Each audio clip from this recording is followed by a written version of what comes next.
5 races in, and the chase for the BRL's Grand National Series crown has become a three-way dogfight. J.R. Shepard, Matthew Thunhorst, and Justin Morton all enter today tied for the top spot in the battle for the title. As the season quickly speeds its way to the halfway mark, the question remains, can anyone break away? We're about to find out here on the Global SimRacing Channel. Good evening, everyone, and welcome to iRacing's virtual Southern National Motorsports Park for the 6th race of the campaign for the Bootleg Racing League's Grand National Series presented by Gargamel's Kitchen. I'm Justin Prince. Alongside the booth tonight is Devin Henry. Behind the scenes is our director, Sean Ambrose, and he's using cameras provided by Dougie Beer. This facility has hosted plenty of great battles in BRL history. Let's learn more about it with our GSRC track guide. Southern National Motorsports Park has a few distinctions. Opening in 1993 as a 4/10 mile oval in Lucama, North Carolina, the NASCAR Modifieds and Southeast Series made stops here regularly, in addition to the weekly racing. The track closed during the recession in 2008, but reopened only a few years later. Since that reopening in 2012, the 17-degree bank turns have seen nearly constant action. Racing occurs throughout the summer, with 16 weeks of that action featuring various late model divisions, street stocks, and Legends machines. Regional Series make stops here, mostly consisting of cars in the super late model and late model varieties, but even some Truck Series make stops here, adding to the diverse car type that turns laps. The Thanksgiving Classic is one of the premier events at Southern National, with everything from super lates to trucks to bandoleros having races here over a 3-day span. Now it's time to watch some racing in front of 4,500 strong at Southern National.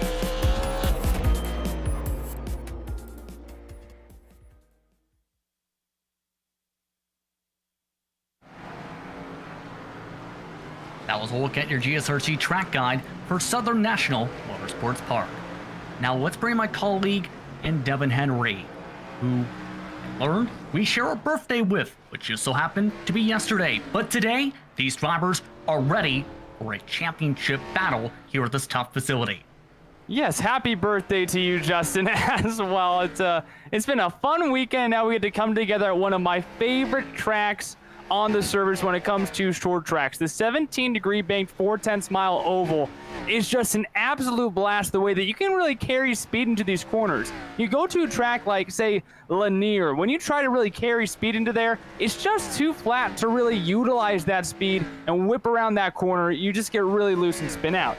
Here, you can still overcook it and you're still going to spin out, but at the very least, you can find a way to really grab some speed down these short straightaways and find a way to carry that momentum around the corner and use an entire corner as a way to make a pass. So this North Carolina machine, really, it can cause you a little bit of upset moments, especially on corner exit in particular, but it's got a little bit of speed, a little bit of a bowl layout to it. And boy, I tell you what, it's just a fun track to race at. So glad this is a free track on iRacing for everyone to be able to utilize. Did you just call a racetrack a machine? It feels like it sometimes, Justin, because it's one of those where you get into a rhythm, right? And you feel like you have that rhythm, and you almost feel like a machine yourself, where you're just chugga, chugga, chugga, chugga, chugga, chugga. And if you go a long green flag run like we have 100 laps the past 2 weeks, it almost feels like you're just a robot in that cockpit. That's actually a really good point. And on that note, we'd like to remind you that this series is presented by Gargamel's Kitchen. Gargamel's Kitchen is a food-grade nitrous oxide provider located in Denver, Colorado, and a proud sponsor of the Bootleg Racing League's Grand National Series. Visit their office at 2045 South Valencia Street or give them a call at 720-707-6178. Machine chuggas its way into the championship fight as Shepard, Thunhorst, and Morton, as talked about at the top of the broadcast, are all tied at the top of the standings with 5 combined victories, an average finish of 2nd for every one of those drivers, an average start of 5th for each of those competitors, and 193 points. Austin Belke is still in the conversation with an average finish of 4th, 2nd overall, with 184 points. That's 9 behind. Donnie Moore, Bruce Pearson round out the top 4. Todd Liston is also looking to move up a few positions. He is 41 points back. He rounds out the top 5 in total amongst those competitors. Now, for those watching for the first time, let's take a look at your race details tonight, Devin, and that's going to be very critical to keep in mind, especially since you mentioned the consistency these drivers have seen recently. Exactly. These past 2 rounds have been wild. This is season number 7 of the Grand National Series. The Bootleg Racing League has been around for decades upon decades from all sort of different platforms as well, but this is the premier series of this league now. And after a plethora of races all weekend long, everyone comes here to Southern National in the ARCA Menard Series Chevy Impalas, and you have 100 laps of racing every week on these short tracks with no tire changes allowed. The rubber that you start with on lap 1 is the rubber that you end with on lap 100 with no green-white checkered attempts. There are none allowed here in the Bootleg Racing League Grand National Series. You do get 1 mulligan, though. You do get a fast repair if anything does go wrong at one of these very malicious short tracks. And then, of course, no qualifying either. Our grid is set from last week's finishing order, but the top 8 from last week get inverted. And I think probably the most important detail is for the first time in Grand National Series history, we're coming off of 2 100-lap green flag races. Can they do it again? I tried to jinx it last week, Justin, and that didn't even work. They still went 100 laps green, so we'll see what we're able to do here on this Saturday night for round number 6. That's the first time I think I've heard someone try and bring the commentator's curse out on purpose like that. It was a fact. I knew I needed to say something because, I mean, going back-to-back races, 100 laps green would be unheard of. So I had to say something around lap 85, but I knew if I said that, it would bring out a caution, and somehow it never did. Looking at the boss man Lowell Jewell on board right now, and when you go 100 laps green at a short track, Justin, these guys, I think, have to white knuckle it once you get past about lap 60, which has kind of been the theme the past couple of weeks. It has almost been an endurance kind of run the past couple of weeks. Yeah, it's been intriguing to say the very least how things have fared out as we follow along with some of these drivers.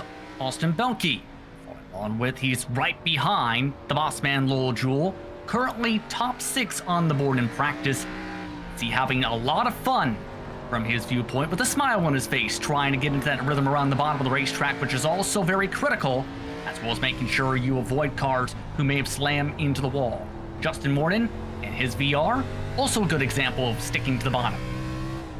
And that's where you want to be for the most part of this race. You can even see where there's some rubber under what used to be a yellow line, if you will. I know it's iRacing. It's not actually like straight up yellow and it changed or something like that over the years, but you can go down there and you can see Justin Morton right now. It helps the car turn to an extent because you do have a slight variation in banking once you hit that apron. But it can kind of help you turn a little bit too much, especially if you get too many revs in those rear tires. It really wants to help the car turn around. But if you utilize that correctly, it just helps the car turn. And also along with that, it can help you save tires as well. So this is a track speedy enough where the outside you can use to defend, but primarily, like on almost every short track that we visit, that bottom lane is where you want to be. Very critical to stick to the bottom of the racetrack. Keep in mind, we are under the lights tonight. In-sim time is just past 9:30. As well, our competitors have a very hot racetrack to keep in mind with as well. 81 degrees Fahrenheit is the air temp, 87 degrees Fahrenheit being the track temp tonight. Winds currently gusting about 5 miles an hour to the south. Humidity a fairly low 36%. For tonight's action, clear blue skies, clear dark skies above this racetrack. And those high track temperatures are going to mean, for some, they're going to have to make sure they keep their tire temperatures in check. It's going to be easy, Devin, to overheat either the right front or right rear with how hot this track is. And then on top of that, you add the banking and the acceleration on corner exit, and it's just makes these cars so prone to really slide out the rear end in the middle of a corner like you just saw Donnie Moore do. And once you do that, it really increases the temperature at such an outstanding rate that you're never able to get those temperatures back down unless you get a caution. And like the past couple of weeks, when you go on a long green flag run and you don't get the opportunity to bring those tires back down to temperature in a speedy manner, boy, they just shred up and you lose all the grip in the world in just a manner of laps. And when you look at the track temperature of 87 degrees, yeah, that's going to go down, obviously, because we are into nighttime. There is no direct sunlight on the track. But when you're not able to take any tires and get that fresh rubber, it almost feels like it doesn't matter. It's almost like the car never really gains the grip that you feel like it does sometimes. Say if you're running a typical NASCAR Cup Series race, you change your tires after, say, 40 laps or so, and it's almost like, oh, wow, the track is more grippier than it was at the start of the race. Well, you don't get that here because you don't get to change the tires. So even though that the track temperature is going to go down a little bit, you're still going to fight some extremely difficult conditions because those tires will wear out every single lap and you have no chance to reset them. All going to be very critical to keep in mind for tonight. Oh, by the way, on your board, 7/1000ths of a second difference with the fastest practice times. Matthew Thunhorst, who came away with the Pro Truck Series victory earlier this evening, a little bit quicker than Justin Morton. J.R. Shepard, who is known for his long run consistency at plenty of tracks, also came away with a late model victory. His third with Bean and Lowe in his purple machine, rounding up the top 5. These drivers, though, have about 30 seconds to go before they get rolling for tonight. What else should drivers keep in check and keep in mind to make sure they're ready to go here at this quick circuit with how fast lap times are, 15 seconds per lap? You know, I think that cool heads have to prevail. We have never seen the Bootleg Racing League Grand National Series points this tight, this late in a season in all 7 seasons of existence. A 3-way tie between J.R. Shepard, Justin Morton, and Matthew Thunhorst. This is also only the 3rd, 4th time in series history that we've had 3 different winners at all in a season. So the competition has suddenly risen. I shouldn't say suddenly, it's been over the past couple of seasons, but when you're tied this late in, you gotta have that cooler head because a top 5 finish could end up knocking you out of this entire title hunt because you know that those 3 drivers are going to be on the verge of a podium, if not on it, night in and night out. And now it's time for their test to come into play for tonight to see which drivers can try and fight their way to the front. Donnie Moore will start on the pole tonight. Adam Shane has a new look for his Gargamel's Kitchen machine. He'll start second. J.R. Shepard starts in 3rd position tonight. Very valuable track position with Austin Belke to his right side in row 2. Justin Morton will start in row 3 alongside the purple machine of James Lowe, with Matthew Thunhorst and Joe Sagawa rounding out your top 8. Todd Liston and the boss man Lowell Jewell round out your top 10 tonight, Devin. Bruce Pearson starts off at the inside of row number 6. The fireman, Jason Menda, starts in P12. Mark Herzog in his In-N-Out Burger Mobile rejoins us tonight, starting in 13th. Brian Dean will begin this race in the 14th position, followed by Ryan Seneker and Kurt Smith, your 16-car field here at Southern National. Drivers are now rolling for their pace laps. You did mention the track temperature was expected to dip down. It did by 3 degrees Fahrenheit. Temp has remained the same, however. It's a hot day. It's iRacing Day, May 15th, 2021 for our competitors tonight. And these drivers are just about set to go already for what should be a thrower from Southern National Motorsports Park. It's race number 6 of season number 7. For our competitors, it's Donnie Moore, Adam Shane in control of the field. Green flag is out. We're underway from Southern National.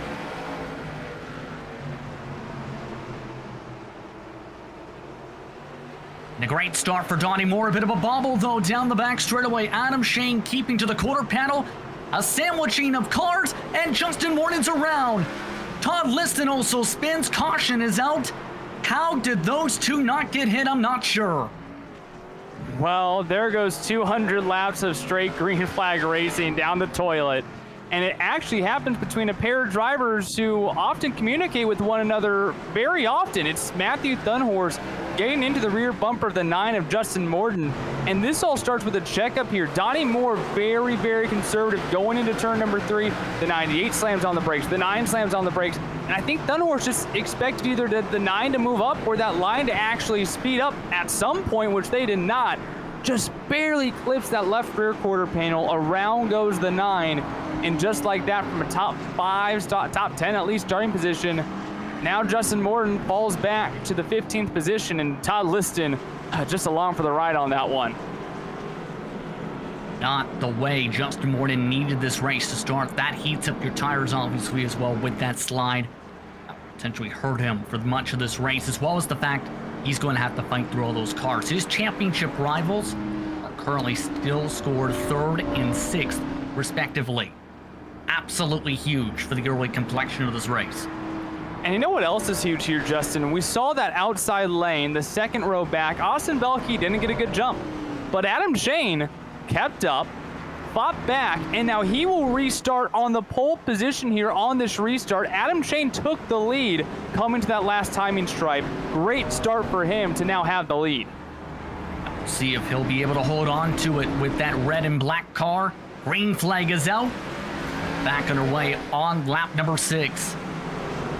And Shane with a good start on the bottom of the racetrack, sliding up as Donnie Moore. J.R. Shepard takes advantage to take away second. Not a single driver wants to see that. J.R. Shepard quickly sliding into the second position, taking a peek for P1. Shane will cut him off, though, going into turn number 1. Watch out, though, for that Balls Out Racing purple number 99. James Lowe in the mix as well. Crash for the race lead. Adam Shane, J.R. Shepard make door-to-door contact. Several cars collide into it from the mid-pack. And wow, you don't normally see that type of contact for J.R. Shepard every day, as we are under yellow. This was an interesting connection here down the back straightaway. Adam Shane just didn't take that typical outside lane down the straightaway, Justin, and Shane kind of pinched the 98 there on entry, and J.R. Shepard took his normal corner. On board here with J.R. Shepard, you see, first of all, a little bit of a cutoff there from Shane, gets down into that inside groove, and he doesn't come all the way up the track, Justin. And so J.R. Shepard, he's half a track width already down the track. There's not a lot he could do there besides slam the brakes. And if he does that, the 99 is more than likely going to blow up that rear bumper. Yeah, it absolutely looked like there. Indeed, Shane came across that right front and stacked everybody up in turn with the checkups at the bottom of the racetrack. The drivers who had to lock it up, Lowell Jewell, Joe Sagawa. You also had locking it up that situation, Brian Dean. Already the boss man, Lowell Jewell, coming down the pit lane, getting some repairs done.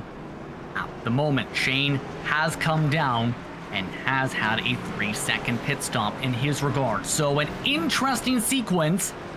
And just like that, J.R. Shepard, your race leader, for a quick restart. James Lowe up 4 positions to 2nd. Donnie Moore still in 3rd. Matthew Thunhorst to 4th. Pete Pearson, Herzog, Mendo round out the inversion spots. Green flag is out, and a perfect launch for the 98. J.R. Shepard like a bottle rocket off the green flag, hoping to stretch James Lowe a little bit here early on in this race. Still 2 early cautions, but still this time by will complete lap number 12. Big benefactor here happens to be the 9 of Justin Morton. Restarted 15th, and that really quick caution already has him up to P9. Indeed does help him a little bit, as well as the fact that he goes from being on the top line, Devin, to being on the bottom of the racetrack. So he's going to be able to make some moves, some checkups up top, as long as that bottom keeps moving. One driver moves nearly to the inside wall. It's Mark Herzog with the save. Oh, it moved, but not in the way that the 9 really wanted to. That is a pucker up factor there. We're going to take a look here back at what happened to Mark Herzog on board, and it's so easy to do this, Justin, because, you know, you try to get that throttle down coming off a corner exit, and with that, it brings you momentum across about half the track. So we'll take a listen on board too and see when he gets on that throttle. Oh man, great save there by Herzog. Absolutely huge save indeed. Herzog now holding on to the 11th position on the bottom of the racetrack. towards the front. Shaping out where Shepard, Lowe, and Thunhorse are now 1, 2, 3. They've started to break away from the rest of the pack. This has been something we've seen throughout the season from Shepard, from Thunhorst, and usually Morton. James Lowe usually has had to battle his way through traffic in some cases. And James Lowe is your defending champion. I don't think that he has attended every race. Ooh, a caution on the track. And this time it's for Joe Sagawa, who was involved in the last caution. This time brings it out after nearly slamming hard into the inside wall. As you'll see on the GSRC replay machine, watch for the back straightaway as he gets loose, just like we've seen with Herzog, and we've seen one of the other results you can get off that corner. Just a little bit too much throttle. I didn't think that this track temperature was going to be this malicious to these drivers, but hey, if you can't take the heat, get out of Gargamel's kitchen. I see what you're saying there. Very punny. Thank you, thank you. But no, honestly, I really didn't think that the heat was going to cause this much disruption to these drivers, but even though this track is tricky to get around with the speed and with how much braking you do need on corner entry, these guys are really getting aggressive on the throttle on exit, even in the center of the corner, and that's where we've seen these single car incidents sometimes become larger incidents at that, but a large factor in this is that heat in the track. This is not typical reactions here at Southern National. I think that the heat is playing a large part in how out of control some of these cars are. Absolutely is, and keep in mind when you run around this racetrack, with the way things work on iRacing, it builds more heat into the track as the rubber builds on down. Track temperature has picked up 1 degree. Drop the green flag, does cool down on the pace laps, but already a few cautions in. Coming to 78 to go that time by at the stripe. It's Shepard, Lowe, Thunhorse, the top 3. Big opportunity for the 8 machine to try and move up inside the top 2. Belke, Donnie Moore, Justin Morton round out the top 6. The iRacing pace car drops off once more.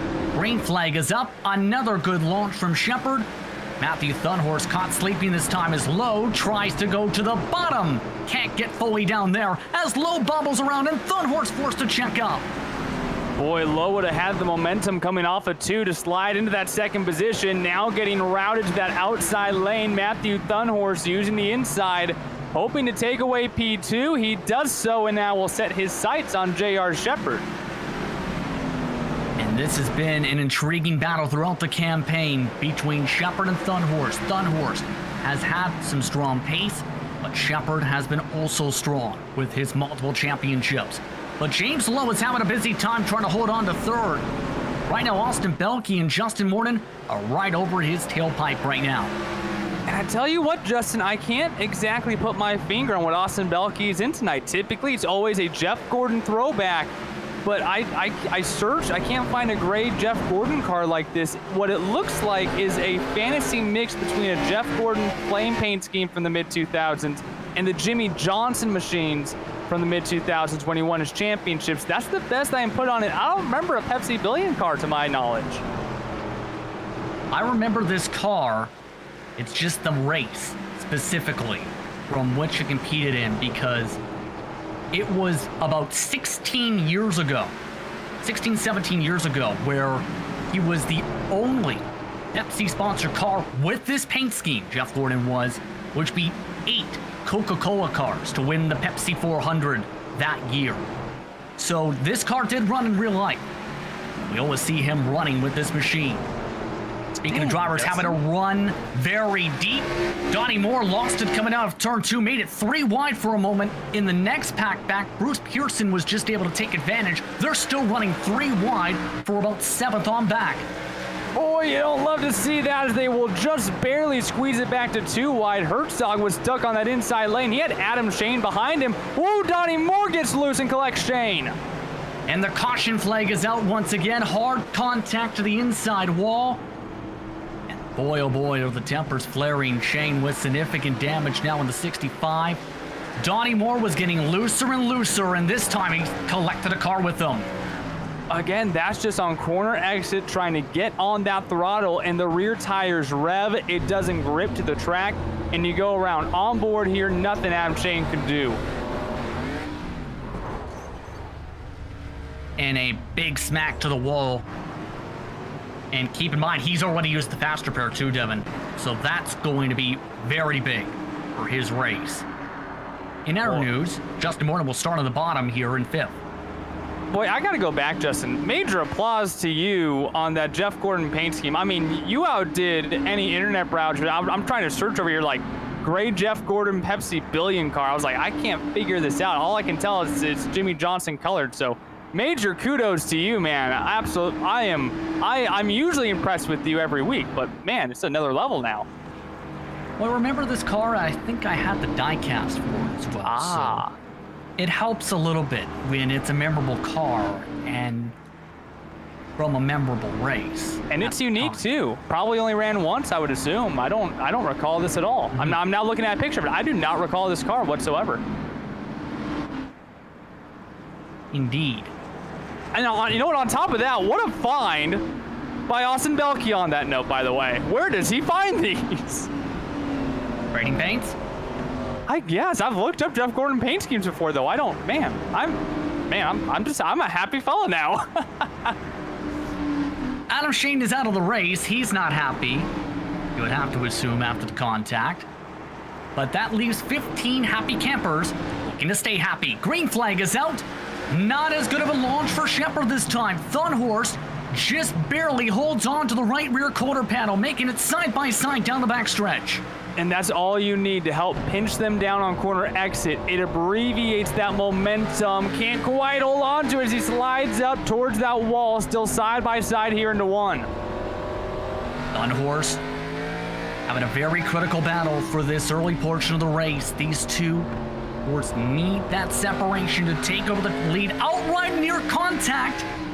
Now there's some scrapes on the side of the 98 a touch bit. Thunhorst with his scrapes to the right rear, trying to still hang that right rear fender out. Right on that high line, giving him a little bit extra space this time in 3 and 4. 2 by 2 behind them as James Lowe gets massively loose. Will lose a pair of positions. That moves Austin Belke into 3rd. And how about Justin Morton in his track? It's back up to P4. What a great recovery from Morton. We'll have to see how he is on the long run with that car after having to cut his way through several competitors. Austin Belke still falls on behind to the bottom line. Thunhorst not giving up on the top line, though, for this race lead. Coming up to 59 to go, this time by. And what a drive from the 8. Another near drift off the corner. And you could tell from that onboard atop the Chevy Impala that he really wasn't getting that car settled until about halfway through the straightaway. Still able to have a tremendous drive off the corner. Both of these drivers with a pair of wins this season through 5 races so far, looking to break that tiebreaker. And man, Thunhorst still fighting strong in that outside lane. Bit of a bobble this time from Shepard. He's starting to get a little bit squirrely, having to turn that extra bit more to keep off Thunhorst. Thunhorst with an air bobble. It's the shades of South Boston from about a season or so ago. But these two fought hard off the restart. These two are fighting really hard for this lead. It's been fun to watch them battle. That race came down to thousandths of a second at a very similar feeling track, and that time Thunhorst might have actually led to the line. He's starting to get a nose on J.R. Shepard, but unless you can get a major mistake out of that 98, he is going to have a hard time clearing J.R. Shepard if he does get by. Near contact with the wall for Thunhorst down the front stretch. That's how close he's starting to get on that high line. You have to wonder how this is going to affect their tires as well, with how hard both of these drivers are fighting, especially with Thunhorst having to wheel it from the non-preferred line. This time, more than a car length separating the two throughout the middle of the corner. Good pull off the corner, though, for Thunhorst. And for both drivers, but specifically Matthew Thunhorst, you have to start considering what you're doing to your right rear tire. Both of these drivers are sliding the rear end out just a little bit, and that is going to warm up and wear out that right rear tire. We're not even halfway through this race, Justin. You are going to need that right rear later on. Austin Belke is watching in the wings too, about half a second behind these two. You can see how focused and dialed in he is with his wheel. perfect popcorn seat to see this fight. The question is, will the popcorn overflow? Or will he be able to eat that said popcorn and try and take the lead with how he's able to keep his tires up? And regardless, this battle is immensely impressive, Justin, because not only are these two running side by side for all these laps, but they are doing it still at a blistering pace. It does concern me about their tires, but man, they are gapping the rest of the top five as we finally get a caution. And that's huge. Matthew Thunhorst may have gone in the scoring loop, and Joe Sagawa is the one who brings it out the back of the field. And boy, does that break up one of the battles of the season and make things interesting for the restart. It's the second time Sagawa's got loose on corner exit. We also have a massive role reversal here. You see the 81. I think he just tagged that apron on the bottom of the track and never really resettled that car. And once he got to the exit of the corner, it just whipped out on him. And that will reset the field and will allow Matthew Thunhorst to reclaim the bottom lane now. Boy, an absolute gift given to Matthew Thunhorst, who I think was abusing that right rear tire. He'll now have an opportunity to move to that bottom line. I'm curious how Checkered plays this, though. Now, having to work from the top, it's going to be the first time, Devin, he's restarted on the top lane this race. So this is going to be a test for Checkered, especially on that launch, because Thunhorst had the near-perfect restart last time from that top group. Kept it on the right rear quarter panel, kept it side by side. How do you play this if you're Checkered to try and do that and replicate that? And we all know from watching this league, regardless of the series, that J.R. Checkered is the master of tire conservation with pace and has some way to flip a switch and just hit the nitrous on his car. But the past 3 weeks specifically, he has been tested and pushed to the brink more than I think he ever has in the Bootleg Racing League for such a long period of time. Obviously, you want to fight back on the outside. Granted, we saw how squirrely he was getting on that inside lane. I think this is going to come down to a decision from JR. He's going to have his teammate on the inside row, one lane behind, so maybe Austin Belke cuts him some slack to get him back to that inside lane. If he thinks he needs to conserve tires, you try to take that route. But if you think that you have the tires to compete and pass Matthew Thunhorst, you got to get a great restart here and just beat him head to head. One of the true tests of the season. The restart will come with 44 laps to go. At the stripe, green flag is out. Good launch for Thunhorst. Can Checkered keep it up on the high side? He sends it in deep. Hangs out the right rear, trying to hold on to the quarter panel. Can he keep it high side through turn 3? He's trying, can't do so. To the lead, Matthew Thunhorst, clear and ready to go. And how about who has moved to that third position? Justin Morton, as it looks like, I don't know if Thunhorst missed the bottom or maybe he's preferring that outside lane now. That's interesting. He's the only person trying that groove right now. Checkered prefers the bottom. And Justin Morton on that launch also moved up to third. So your championship tied drivers are all 1, 2, 3 on the circuit with 41 to go this time. They're going to start looking like they're racing for a Piston Cup here in a minute. Three-way tie for the points championship. Granted, we're only about halfway through the season. This time by will be 40 laps to go. Matthew Thunhorst has seemed to woo that outside lane. Still running slightly higher, even if he's not on that bottom line like the other two drivers behind him are. But as we know, Justin, this is the point of the race where everyone has worn out tires through 60 laps, and you're going to see the lines start to change as drivers both conserve tire wear and just adapt to what the car has left in it. And that's all down to driver preference. Some drivers like looser cars, some like them a little bit tighter to try and get that feel. All that indeed comes down to the preferences. For James Lowe, you've seen in the backdrop as well. He is currently in trouble. He's been shuffled already to 6th position and is struggling on the bottom. He's been passed by several cars just now on the top line. You see in the backdrop in the purple machine. Herzog just went around the outside. Next in line would be Brian Dean. They're all running the inside lane, though, and so that 99 machine, your defending champion, not running for the title this season, having issues here at Southern National. Justin Morton now trying to battle for 2nd position. Look at that exit. A perfect diamond through 3 and 4. Shepard slams the door shut. Ooh, and then pushed up in the center as well. Morton will lose ground to the number 98 machine. And as I mentioned, this is where you will see drivers start to utilize different lines that best suit their preferences. With all this tire wear now, especially for the top two after that fierce battle, you're going to see guys have to move their line even slightly, and that's going to change their corner exit. Justin Morton now looking at that outside lane. He's going to have to pick a lap as he saws that wheel.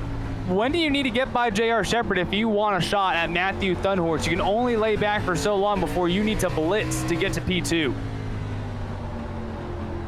It looks like he wants to go, but you have to find that rhythm in line, which is going to be so critical with a quarter of a way to go, approaching already 2/3 of a way to the race this time by.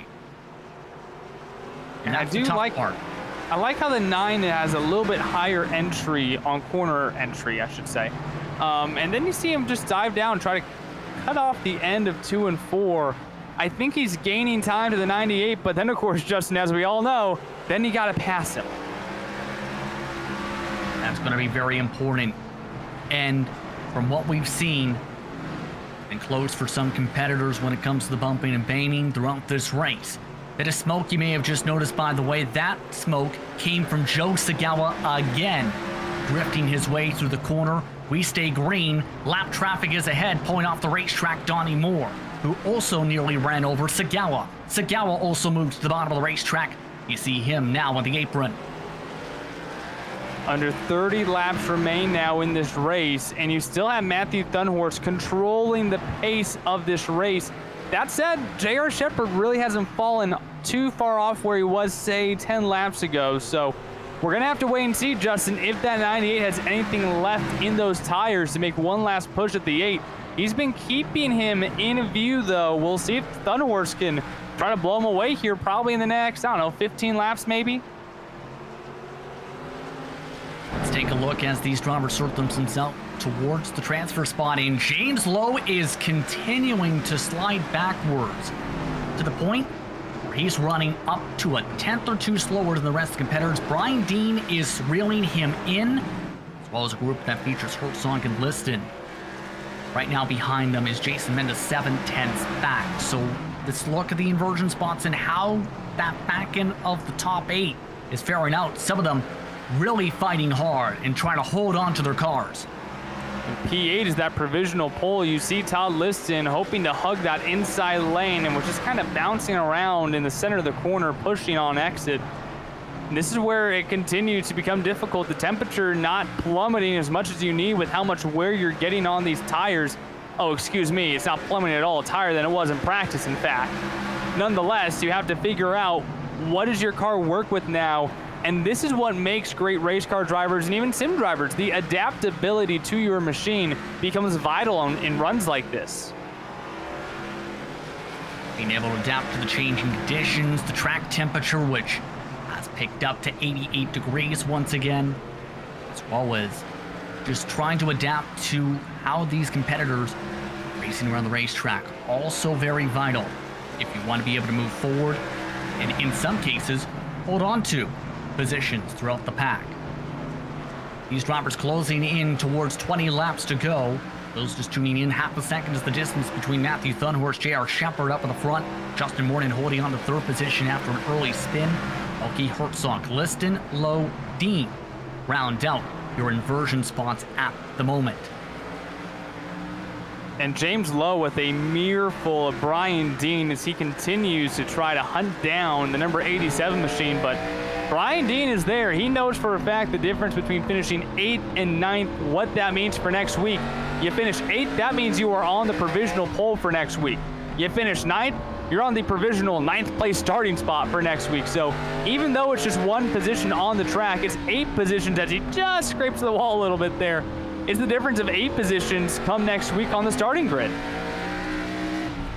Peak there towards the inside of James Lowe. That time by as they make their way towards the front stretch. You can just see where Lowe is starting to struggle a little bit. Corner exit, a bit of trouble in front of them. Todd Liston drifts his way to the corner. Lowe responds with a drift himself. They all check up. They're now bumper to bumper as a result of that drift. Now Lowe gets some help. Both Liston and Lowe spin. Caution is out. And this makes things really intriguing for the battle for that race lead. And that is one of the saddest according effects I think I've ever seen. It actually starts in front of them with the 87 of Todd Liston. Liston trying to hold on to his car. This is the first little scrub he had. Coming back into the next corner, he'll do it again, and the 99 will check up for it. The 23 probably thinks, I'm a lane up, I'll be okay, and he just barely tips the 99 and then gets bulldozed by the 45. Just no one really at fault there. The 87 gets loose because of 70 lap old tires, hot temperatures. He gets a little bit loose. The 99 tries to check up. The 23 thinks he's high enough. He might have even tried to check up too, and just essentially insignificant nearly looking contact causes a massive disruption for 3 cars and a massive change for the provisional pole next week. Now Kurt Smith is in 8th position as a result of all of that. He's had to come down to the pit lane twice already in this race. That's now going to be very intriguing how that fares out. Bruce Pearson will just start outside that range in 9th. Jason Menda, 7th. But the bigger question mark is going to be, how's this lead going to fare out now? Because Shepard had dropped back half a second. Dunhorst was starting to pull away. Morden was starting to drop back behind Shepard. And now all of them are going to be stacked up amongst each other again. It is potentially one of the final chances Shepard could have to try and keep it to the high side or try and fight for this race lead and or Justin Morden to do so. And Matthew Thunhorst just going, come on, man. I thought I had that one just ready to take and ride off into the sunset. Now you have to fight off J.R. Shepard once more. And it doesn't matter what lap you're on. It doesn't matter if J.R. was struggling earlier on in the race. If you just give him a chance, you know that there's an opportunity for him to take the lead. Justin Morden will restart inside of row number 2. Watch out for him to pounce. Morden and Thunhorst are good buddies, but he's going to do what he can to keep J.R. Shepard stuck in that outside lane. 11 to go at the stripe. Thunhorst, Shepard, Morden, Belke, 1, 2, 3, 4. Green flag is out. And a great launch for Shepard on the high side. Keeps it side by side into turn 1. Shepard with the squeeze. Thunhorst with a bit of a drift. Shepard trying to do what he struggled with on the last restart. Keep it to the right rear corner panel. Forces a bobble from Thunhorst, but Thunhorst nearly clears by at the stripe. 10 laps to go, an obvious improvement from the last restart. Just trying to hold on to that rear bumper, but Matthew Thunhorst is clear. Shepard tried to cross him over. Thunhorst will allow him the room. Does the 8 have enough on exit? Not quite. The 98 is still there to play, Justin. Austin Belke also keeping up the pressure for Morden to try and take away the 3rd position. Shepard a little bit slower down the backstretch.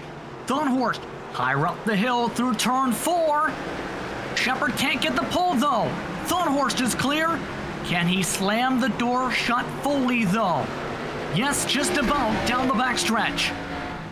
Wow, how about the versatility out of the number 8 machine? Makes that move on the inside to keep the 98 behind him. Shepard decides to try to take the inside, and Thunhorst says, you know what, have it. And is still able to pounce out in front of the field. 6 laps to go this time by. And how about Austin Belke breathing down the neck of the top 2? He's looking to say hello to the race leaders with a bit of a bobble that time down the front. He's sending it in deep into these corners. Shepard starting to bobble and weave coming on the corner exits. 5 to go this time by. Can Thunhorst hold on as Morden wants 3rd back side by side with Belke? Top 4 in the championship, top 4 on the track. Even though the top 3 are tied in points, don't think that Austin Belke isn't going to make his name known here and there, as he is still in this championship hunt. But out front with 4 laps to go, Shepard is keeping pace, but just cannot quite make up the ground. Try to throw it in hard into turn 1 and loses time to Thunhorst. That could be costly. 3 to go. Past the point of no return. Another bobble for Shepard on corner exit. Thunhorst is now extended to 0.3 of a second the advantage. 2.5 laps to go. Can Thunhorst hold on for just a couple more miles? That is all that he needs. Shepard just isn't quite closing in how he needs to. Gonna be one more lap to go this time by Checkered. Bobbles on exit, and that might be all that Thunhorse needs. He's liking what he's seen with the white flag waving. Final lap from Southern National. Will Checkered try and send it? Or can Thunhorse hold on for one more set of corners? Down through turns 3 and 4. Checkered tries it. Not close enough. Matthew Thunhorse will take the checkered flag. He wins at Southern National. And an impressive victory for Matthew Thunhorst over J.R. Checkered. Justin Morton rounds out the podium. Jason Menda gets the final inversion spot in what turns out to be a thrower under the lights. What a fantastic showcase there. The entire top 4 duking it out. And of course, Thunhorse and Checkered absolutely throwing haymakers back and forth. These two have been a pleasure to watch here in the Grand National Series. I tell you what, this championship hunt, it's going to be a good one. Probably the closest that we've ever seen through 7 seasons. Thunhorst, with the fireworks going off above him, get to burn it down along the front straightaway. Post-race coverage of the BRL's Grand National Series, presented by Gargamel's Kitchen, is coming up. You're watching the Global SimRacing Channel from iRacing's virtual Southern National Motorsports Park.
Welcome back to GSRC's coverage of the BRL's Grand National Series, presented by Gargamel's Kitchen, a food-grade nitrous oxide provider located in Denver, Colorado, and a proud sponsor of the Bootleg Racing League's Grand National Series. Visit their office, 2045 South Valentia Street, or call it 720-707-6178. It was number 8, Matthew Thunhorse's night, as he got to call his shot and go to victory lane over J.R. Checkered in what was a critical battle for the championship, with the tie between him, Checkered, and Morton entering tonight. Thunhorse, Checkered, and Morton is how those 3 championship competitors line up 1, 2, 3. Austin Belke once again finishes in 4th position, with Brian Dean a +9, recovering from some incidents to finish in 5th. Mark Herzog recovers from a near spin to the inside wall to finish in 6th. With Kurt Smith a +9 in 7th, he came down the pit lane twice tonight. Jason Menda rounds out the inversion spots in 8th. The boss man Lowell Jewell with an up and down night in 9th. And Bruce Pearson ends up finishing in 10th. Ryan Seneker brings it home in 11th. Todd Liston and James Lowe will have to settle for 12th and 13th on the night. Joe Segala, Donnie Moore, and Adam Shane round out your 16-car field here at Southern National Motorsports Park. Entertaining is one of the best ways you can describe this battle indeed between Thunhorst, Shepard, and you can throw Morton in there for the closing stages. But for Matthew Thunhorst, he now joins us from Victory Lane. Matthew, first things first, hard-fought battle with Shepard, especially in the middle way of this race. Talk us through your fight to try and get yourself that lead before the caution came out and scoring loops gave you the lead. Yeah, I mean, I got lucky because I realized how short the green was, that it was probably better to restart in third than second. And so I think that's what allowed me to stay up with him and just stay on his quarter panel. And, it's like I sat there and I mentioned last week, I was trying to learn lessons from Five Flags and kind of my earlier follies of, just tonight it was just like if you've ever seen Finding Nemo with Dory, instead of just keep swimming, it was just keep saving and just trying to take care of my tires. And I don't know, I mean, it was really weird because generally with fights that intense, it was just, I really didn't feel that stressed out or anything. I was having a good time tonight. And, it was just, we were racing there and I feel like we could have gone all the way to lap 100 like that. And, it's just, it was interesting. I mean, I really don't know how else to put it into words, but I was just trying to have fun with it tonight and taking it easy, and it worked out for me. Definitely looked fun, to say the very least, some of these battles around this racetrack tonight. But of course, it's been a fun battle for you in the championship fight with Shepard and Morton. This victory gives you not only the series advantage in that total with 3 so far, Matthew, but it also gives you the points lead after being tied 3 ways entering this evening. How would you describe that fight for the second half in closing stages now of this season to try and hold off Shepard and Morton with how tight all of you, along with Austin Belke, have been? Belke is still 12 points back of you. I think the best way to say is that this is going to be another one of those knockdown, drag-out fights because the 3 of us, meaning Justin, JR, and myself, we're always pretty much right there around each other. So, and there's always Austin right there behind us. So if we ever slip up, and it's 1 point. It's, and to Justin, it's 2 points. That's basically nothing. It's one night you have a bad night and say you only finish 5th or something, then, or even worse, than, a points lead can evaporate, just in a second. So I think, as the folks continue to follow along the season on, GSRC, that, you're going to enjoy what kind of plays out. I mean, we're all challenging each other really hard. We're racing hard. And, it's like tonight, I think we put on a good show. And I know for me personally, I felt really relaxed and really had a whole lot of fun tonight that I didn't expect. So it's just, I think we put on a good show tonight. And, I think we're going to continue to do that for the next 4 to 6 races, I believe, is what we have left of the season. So it's going to be entertaining. It's going to be an entertaining month of August as well as the month of September to close things out. The next race goes to Myrtle Beach Speedway, a track which fortunately no longer exists in the real world, but is kept alive virtually on iRacing. Your thoughts about that racetrack with it being so unique? Well, I think just what we did there last year with our last season with Justin and JR, just putting on that side-by-side battle for 30 laps and me being right there. Myrtle Beach is a really interesting track, especially with how you kind of have a banking change into one that makes it pretty treacherous at times if you line that up wrong. And I think that'll be another track that, just like tonight, we can put on another good show, and that's something I think people are going to want to enjoy and tune in for. So, it's a shame that Myrtle doesn't exist anymore because it's such unique and just a wonderful short track to drive on, and it's one of those that challenge you as a driver. And, so I think it's going to be good. So I've got to tune in for next week. Anyone you want to thank for your run tonight? Yeah, I want to thank Lowell and the league. It's fun to be able to do this every Saturday night, and Gargamel's Kitchen, for coming on sponsoring us as well. And just, I know we didn't continue the green to green or flag to flag, green flag like we had the past 2 races, but I still think we put on a good show with how challenging Southern National is. So I just want to say thanks to the field. It's a lot of fun being able to come out here and do this with these guys. Congratulations on the victory to Matthew Thunhorst. J.R. Shepard held on hard and tried hard to get to the outside and the inside in several cases in the closing stages. He's now with Devin Henry after leading 39 of the 100 laps. Yeah, not someone who I usually get to talk to, being the guy who interviews second, but J.R. Shepard brings it home tonight. I know it's not quite what you were looking for, but I tell you what, you boys put on quite the show. Take me through those battles that you guys had, essentially, man, the last half of this race? Yeah, it was close for sure. I knew that that Matt was going to be the person that you were going to have to try to figure some way to beat. He's fast everywhere we go, and now we're racing his setup. So I really struggled, especially last week with the setup. It just does not fit my driving style at all, and I'm trying to adjust and trying to do some things that sound easy to do, but they're not when you've done it for so long. So yeah, for me, a second place was way better than I thought would happen tonight. Coming up next is Myrtle Beach, but we're going to be at the halfway point, essentially, of the season, and the top four are separated by only 12 points. All four of you guys, Matthew Thunhorst, yourself, Justin Morton, Austin Belkey, up in that top five every single race. Just how much of an adrenaline rush have this season been so far for you, with the tightest, I think, points battle that we've ever had in the Grand National Series? Yeah, I mean, it's gonna continue to be a little tight. I expect Matt to pull away. Like I said, it's his setups, and it's overall good for BRL. It's probably gonna put on a lot better racing. I'm just struggling with the spring split, so it's probably going to continue to be tight. But like I said, I think Matt's going to have the advantage throughout the rest of the season, and if we can come home second or third, we're probably doing really good. Well, bringing home a second here tonight, who do you have to thank for bringing home this P2 here at Southern National?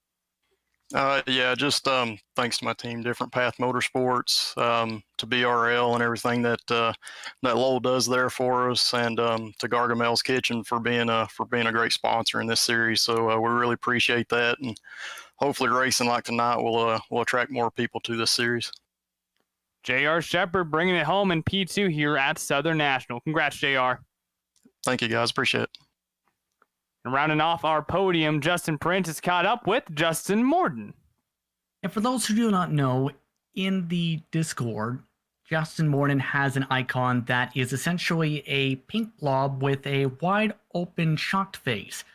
That was the shock, I think, for some competitors and for us in the booth when we seen you go around in the early stages.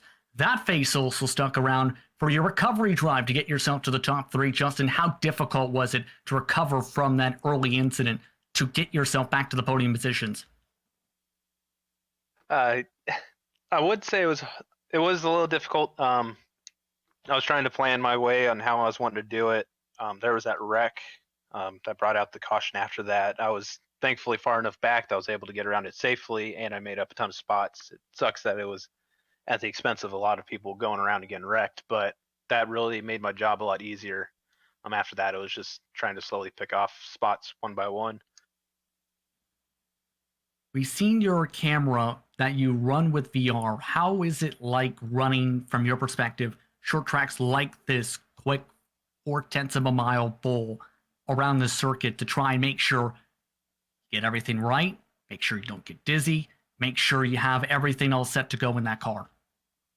Yeah, I've been pretty fortunate. I've been running VR for about 2 years now, probably. I've never really got any dizziness or motion sickness. About the only thing that really got me is doing donuts in a midget. So I've what people in VR community will call an iron stomach. So that's pretty good. It's kind of just natural to me running in VR. I find it helps me hit my marks a lot better. I've never tried triples, but it's just where I'm comfortable. I was someone who used a lot of VR for racing as well. To say the very least, it does help with the marks as well. Speaking of hitting your marks, next is Myrtle Beach. Very critical race with you now just 2 points behind Matthew Thunhorst, 1 point behind J.R. Shepard for the championship fight. What will your approach be for Myrtle Beach, knowing how fun and how wild the last time out went for the series? Yeah, last time was a blast. I know me and JR had a battle like Matt and JR had during this race. We were side by side, I think, for like 10, 15 laps at the last Myrtle race.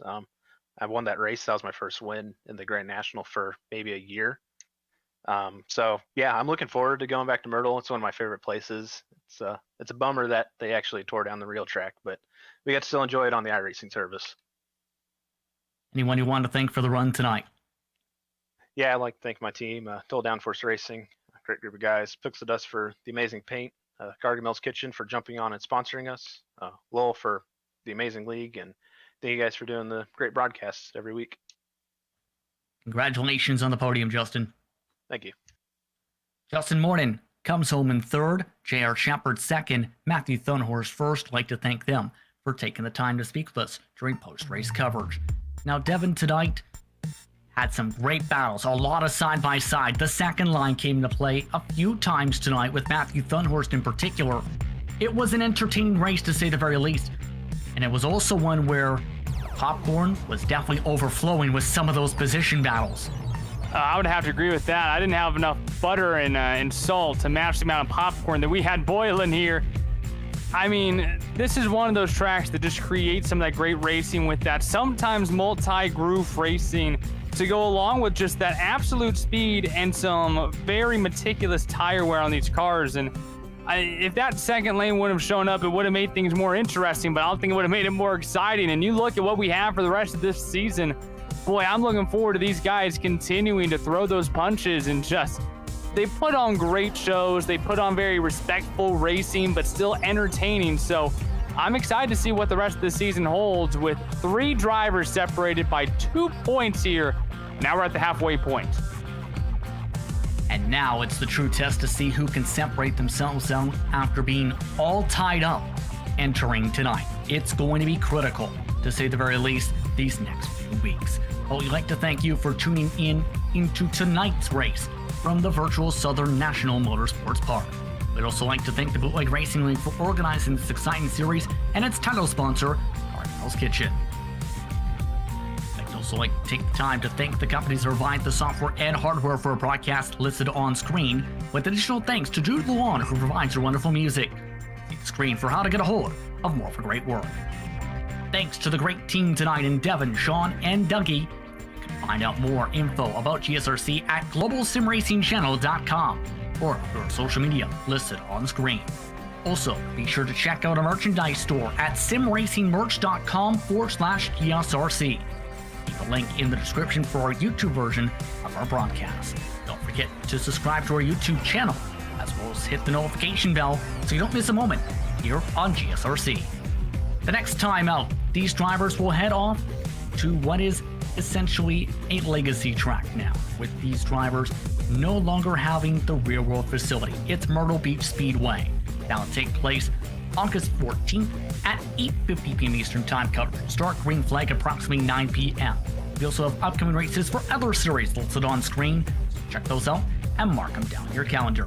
But until next time, race clean, race hard, and we'll see you on the track.